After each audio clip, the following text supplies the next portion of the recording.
VBA 2 range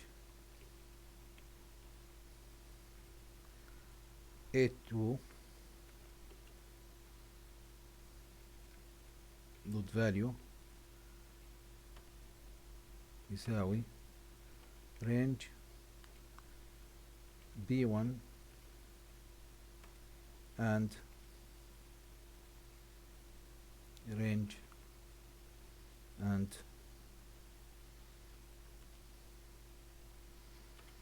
range C1. ننفذ.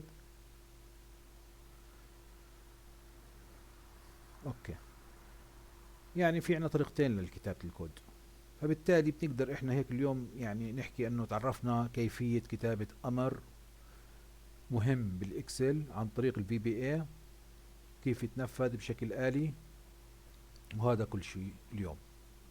يعطيكم العافية ودمتم، وإن شاء الله مع اشتراكاتكم معنا بالقناة راح نضلنا نعطي كل ما عندنا من خبرة طويلة بهذا المجال.